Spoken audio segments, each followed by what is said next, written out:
grand poverty of the mantra. An essential task for the Christian is to understand poverty as the condition of spiritual development,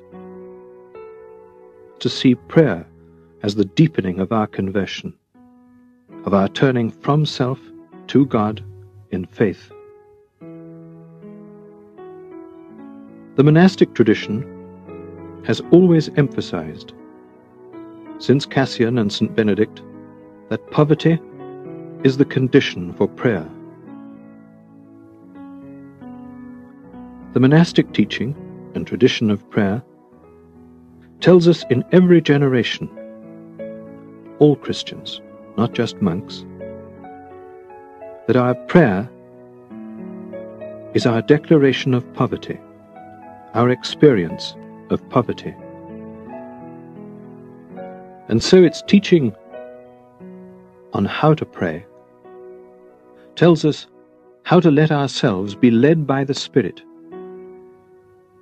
into a totally generous poverty of spirit.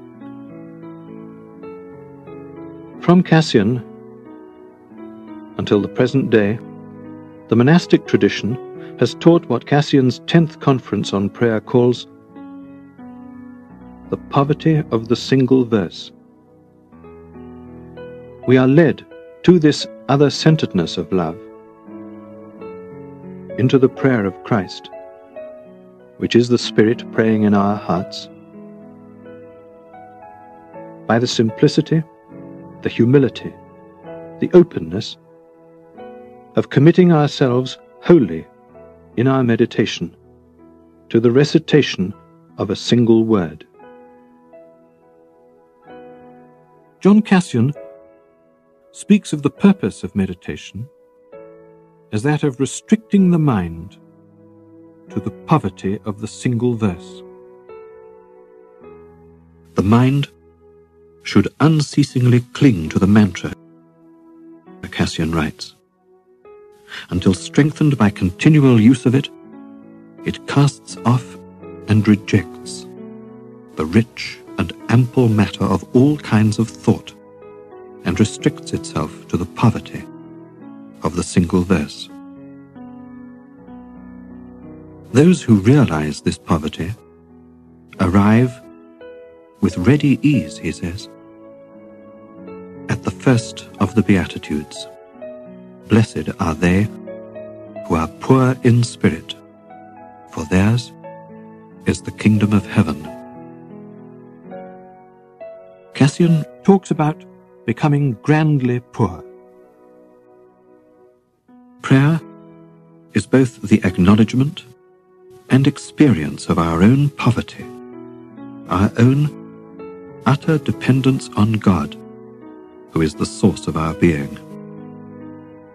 But it is also the experience of our redemption, our enrichment by the love of God in Jesus. This twin aspect of prayer, of poverty and redemption, leads Cassian to call the condition we enjoy in prayer a grand poverty. Meditation will certainly give you new insights into poverty. As you persevere with the mantra, you will begin to understand more and more deeply out of your own experience what Jesus meant when he said, "Blessed are the poor in spirit." You will also learn in a very concrete way the meaning of faithfulness as you persevere in fidelity to the repetition of the mantra. In meditation, then, we declare our own poverty. We renounce words, thoughts, imaginations. And we do so by restricting the mind to the poverty of the one word.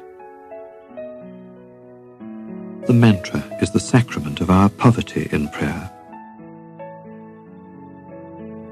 Cassian wrote, "The Christian has as his principal aim the realization of the kingdom of God, the power of the Spirit of Jesus in his heart." But we cannot get this by our own efforts, or think our way into it.